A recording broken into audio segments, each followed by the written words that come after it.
I'm James of Pistils and Pollen, and I'm here in the Herbarium of Chicago's Field Museum for a chat with Aster Hasle to talk about their groundbreaking work on monarch butterfly conservation and the potential of urban environments to support biodiversity. Aster is lead conservation ecologist at the Field Museum's Keller Science Action Center. Their recent work has focused on how urban areas, often overlooked in traditional conservation efforts, can provide crucial habitat for monarch butterflies. Monarchs, whose populations have plummeted due to the loss of milkweed, a vital plant in their life cycle, are benefiting from urban gardens. And Aster's research shows that even small, unconventional spaces like balconies, rooftops, and alleyways can be transformed into valuable pollinator habitats. This research emphasizes the importance of community involvement and adaptive conservation strategies to protect these remarkable migratory butterflies. Hey Aster, thank you so much for having me here at the Herbarium in Chicago. So I am so excited to look at some of the things that you have here. But first, I just want to spend a little bit of time and hear a little bit of your story and your journey to monarch conservation. Because as we've talked a little bit before, you kind of have a fun story about how you got here, right? I mean, you haven't always been doing monarch butterfly research. No, my grad school work, I worked on migratory antelope in western Wyoming. And at the time, I would have said that I was out west because I didn't want to be working on people conservation. I wanted to be working in the middle of nowhere, and Wyoming is definitely one of the least populated states.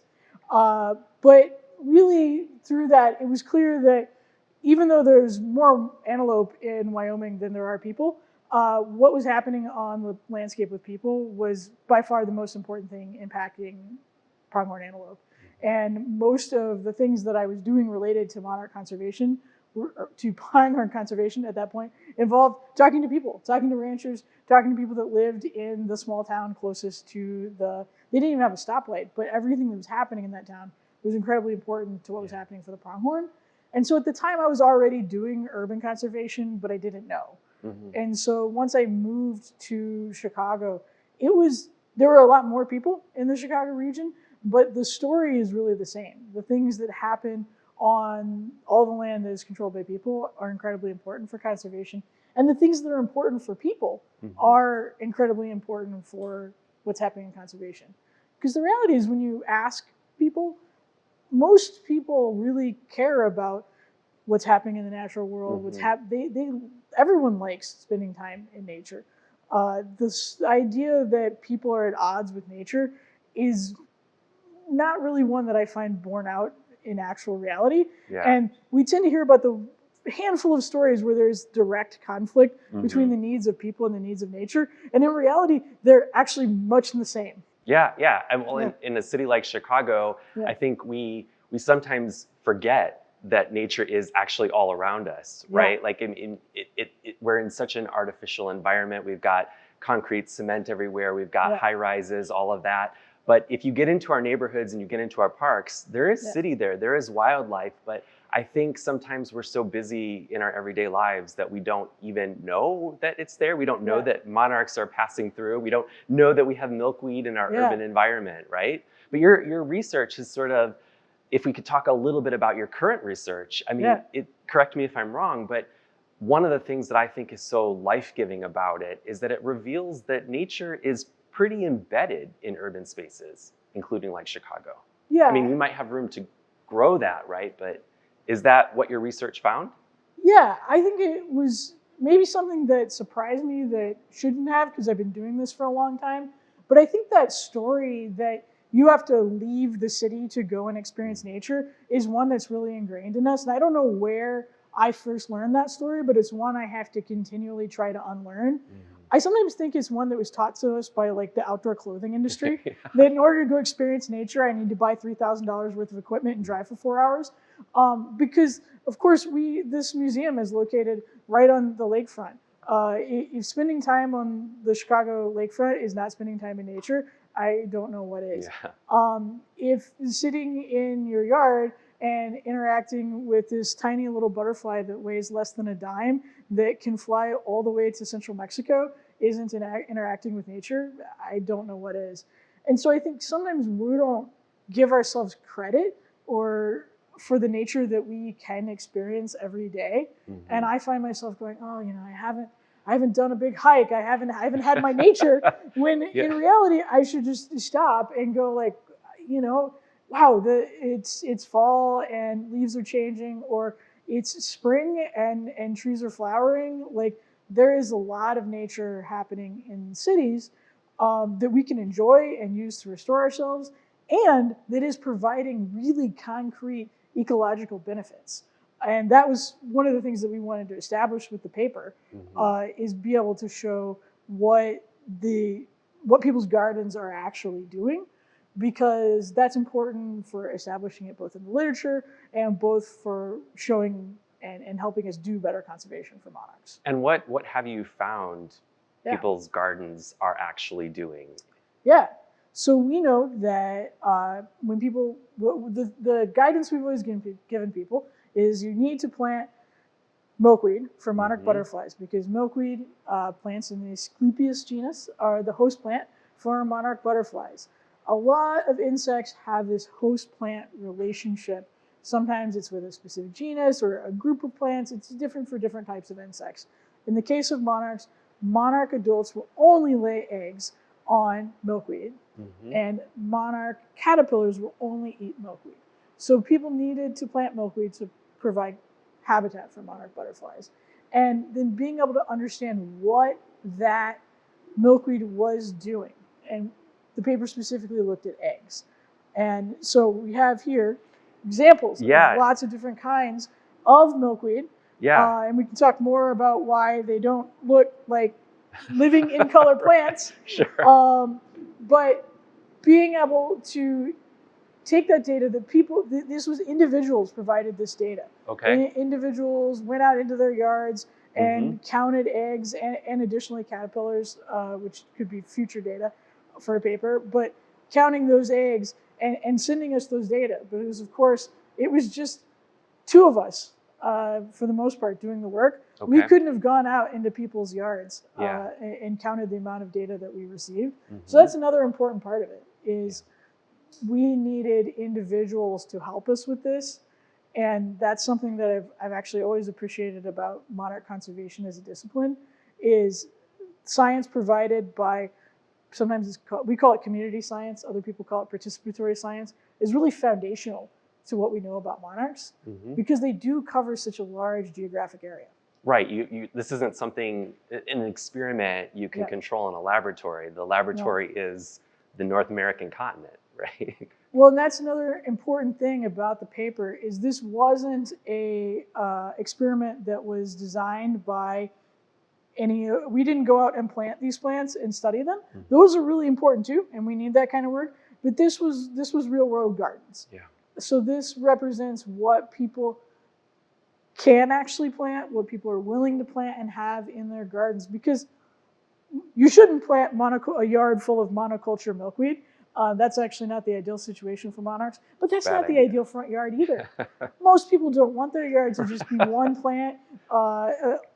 So we need to look at what yards that people are actually happy to have will do for monarchs, because that gives us a sense of what the potential is. If we have people doing this and then more and more people do it, what could that potentially look like across the landscape?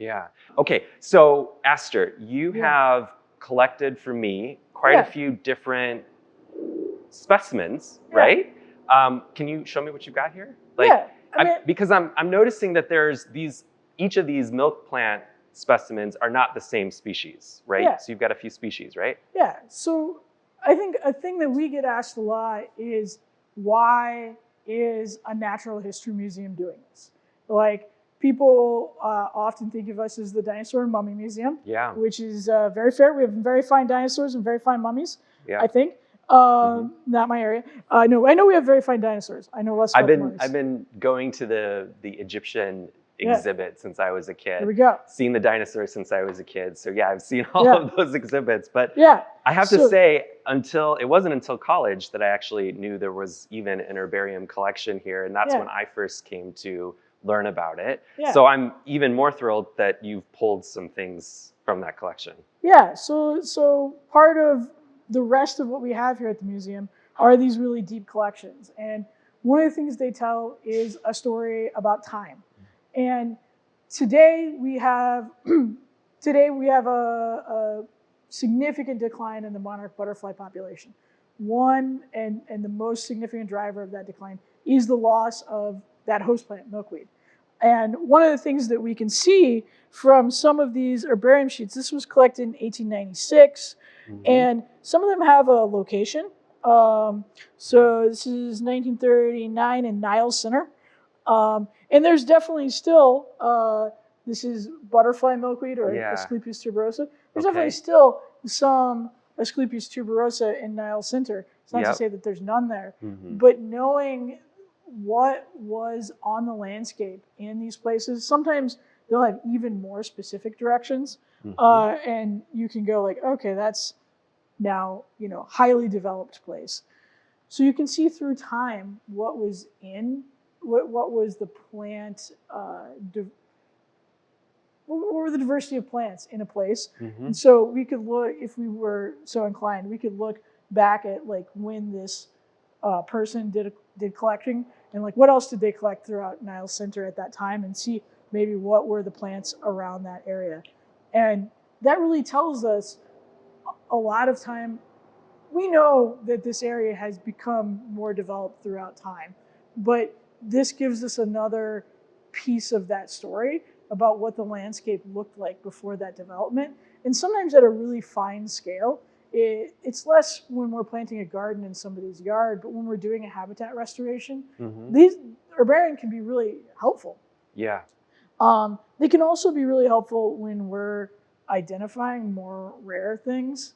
So we know a lot about how to identify the most common species of milkweed, but sometimes when we're in the field at a site that has really rare plants, you can't just call up a photo of them on your phone. And we have books, but they're quite big. This is the 11 pound. You said this guy was 11 pounds, right? Yeah, and it's not a full color illustration book. It's just black and white text. Yeah, for the most part, it's just text. There's some drawings. And so sometimes when you're like, am I looking at that actual plant that says? You need to go to an herbarium, and then we'll have not one, but we'll have an entire, this is not milkweed, but this is a plant that monarchs use that a lot of people might have in their yard. It has a really fun common name, rattlesnake master. Nice. Euringium yuccifolium. Does it have to do something with the, I'm guessing, the rattle-like seed pods on that, or? It's interesting because there's a really old one in here. So from, I'm gonna look at it. It was like 18. So here's an 1886 one that was collected in Evanston. Oh, wow. And there it's called button snake root. Okay. So I get button from the flower head. Yeah. I'm not sure why gets snake root, but clearly that's been a part of the common name all the way back to 1886. And then you also see that, so this is 1886. It was actually the same exact identification. But then you see somebody come back in 2001 and confirm that. Okay, so I see. Okay, so originally this sticker was going to go on here. This is the person who collected it, most likely. That it says where they got it, the locality, Dry Prairie, Evanston, Illinois. The date of the collection, September 4th, 1886. There's a catalog number, and then the genus and the species name. Well, you can see and this a common name. Their herbarium. This is L.N. Johnson's herbarium. Their personal herbarium. Yeah, because 1886, this is before us. Before the Field Museum. Yeah, we're 1893. So this predates us. So that came, so This is a citizen scientist. Probably, yeah. This has become, we've become a repository for things. And then, so it came to us, and then you see somebody in pencil writing in a different species name. Yes, I see that. And then a confirmation here in 2001 of yuccifolium, which is the correct species. So the original ID by our citizen scientist friend was Euringium Yuccifolium, I think that's right. Yuccifolium. Yeah. And then somebody came along and said, no, they made a mistake. We think this is going to be Uranium aquaticum. Yeah. And then in 2001, yeah. we have somebody else correcting it and say, no, our original ID was most likely correct. And you'll see some of these where there's like a whole story on the sheet of different, and sometimes it is things, there has been a change in a genus or a species. Yeah. Naming of plants. Mm-hmm. This is one that when it was originally collected, they just put the genus of Asclepius. Yeah. And oh no, this actually has Syrica. Sometimes it's hard to read there. Yeah. But then it's, oh yeah, that's wrong. See, they've said this is Asclepius syrica, which is a very common milkweed species. But then this is Asclepius purpureans, identified by Floyd Swink, who wrote the original copy of Flora of the Chicago region. In 1952. Yeah, he went back in 52. There's a bunch of these that he corrected in 52. Yeah. And he passed in 2000, but he was part of the original team that wrote the first edition of this. Okay. With Gerald Wilhelm. And then there's a reprinting more recently with Gerald Wilhelm and Laura Riker. And for the region, this is the encyclopedia. That's the book, yeah. Yeah. And you don't usually take it into the field because it's 11 pounds. But you try to bring that knowledge. But you can look up, like a lot of these herbarium sheets have been digitized. Mm-hmm. So you can look them up. It's not the best, like in the field looking up herbarium sheets, but sometimes you need to, because what you need is like the little part where the leaf meets the stem, and you're like, are there supposed to be hairs there? Okay, I need to look it up because nobody's taken a close-up photo of that for you. You need to really look it up. So that's one reason why that might not show up in the photos on the field. So you need to have this so that you can get up there and take a really close look, pull out that magnifying glass. And you need an entire folder of them because they're not all the same. Like the one growing in the shade might be different than the one growing in the sun. Mm-hmm. And in some cases you're like, is that a different species? Or is that plant growing differently in that place? Yeah.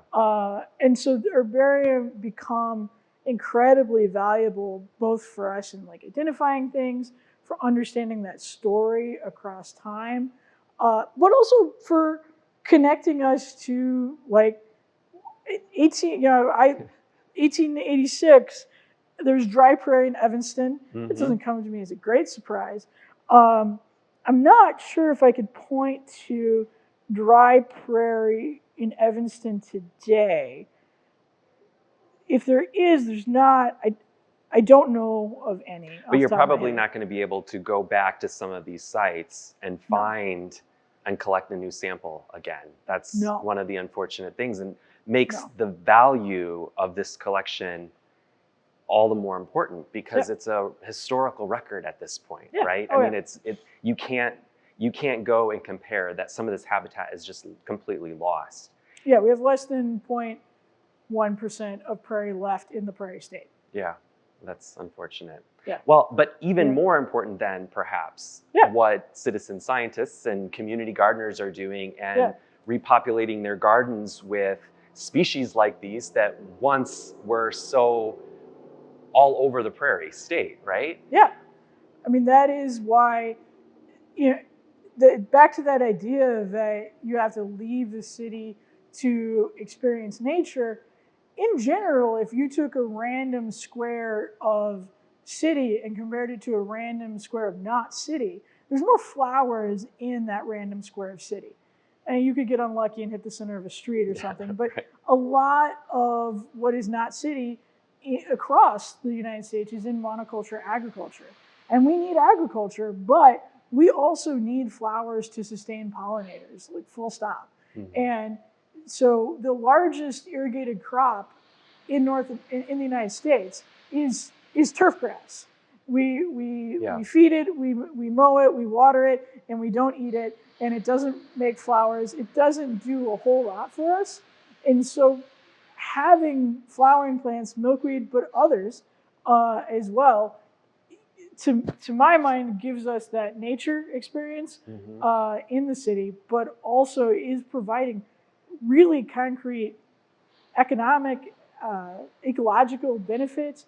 We need pollinators. Do you think some of the perceptions around some of these prairie plants as weeds, quite frankly, is Yeah. changing, has changed, could change. What are your thoughts on that? Yeah, I think there's a lot more awareness around specifically milkweed being important for monarch butterflies. When we started this, there were multiple HOAs and counties and cities where milkweed was on a list of noxious weeds that you weren't allowed to plant. And a lot of those laws and perceptions have changed. I think there are still HOAs that ban it if you happen to live on a homeowners association that bans milkweed and you're in Illinois. Check on that. They may not be allowed to anymore. Beyond that, the perception of messy and unkempt gardens is hard. People sometimes really want things to look a certain way. And I think there's progress. You go to the native plant garden at something like Chicago Botanic Gardens. It's quite beautiful. It's a little bit it's not a formal garden, right? But places, major institutions like that, giving an example of what a really high quality native plant garden can start changing those perceptions. I'm really excited that here at the Field Museum, we have a 100,000 square foot native plant garden. The rice garden, right? The rice native plant garden. It's our largest exhibit by square footage. Take that, dinosaurs. I wish we were out there today if it weren't for the rain. Yeah, if it weren't rain and possible hail, that really puts you off. Fall in Chicago. Yeah, but that can really start shifting those perceptions. And so for those of us that are fortunate enough to be able to put native plants in our front yard, I think we can start shifting that aesthetic. And also, some of the native plants that are really important, aside from milkweed, something like a goldenrod, great fall blooming plant, really important for monarchs fueling up as they're making that southern migration. Really important for our ground nesting bees as they need to fuel up to go underground for the winter. Also blooms at the same time as ragweed. And some people think that goldenrod is the source of your fall hay fever. Yeah. Most likely it's ragweed. Goldenrod pollen is quite heavy. It doesn't tend to blow on the air. So it's not really likely to be the source. And there's something like over 12 species of goldenrod that you can grow here in the Chicago area. So if you don't want to grow the one that may volunteer itself in your alley, you do have lots of choices. But if you have the one that volunteers itself in the alley, maybe don't cut it down until after it's going to seed. Yeah. Because it's doing important work for pollinators. Let it feed the bees. Let it feed the bees. Then cut it. And then cut it if you want. And ideally cut it 18 inches above in case there are any stem nesting insects that are nesting in the stems. But, also the best garden is the one that you're willing to have. Yeah. And so I don't want to be too prescriptive. Yeah. Do what works for you. Speaking of that, what works for you, what if folks have just a little balcony or maybe they have a yard, but they're intimidated by that. They've got a patio. Are container gardens, potted plants, something that you think some of these prairie plants could grow in, some of these pollinator plants could grow in and do well? Is that, and feed pollinators maybe even? I mean, this is kind of what your research is showing a little bit, right? Yeah, when we started, we didn't know. And some of the guidance was that you couldn't plant milkweed in pots because they are quite deep-rooted in the wild. And what we've seen, we've had lots of people do the project with plants in pots. Yeah. And they do tend to do well. You do need to water them more often. They're not going to be drought tolerant in a pot on a balcony. It's a very drying environment. They may not come back as consistently from year to year, but they do well. Always remember with a native plant, you might not get a flower your first year. It's not that you've done anything wrong. That plant is investing heavily in that root system. So just give it another year.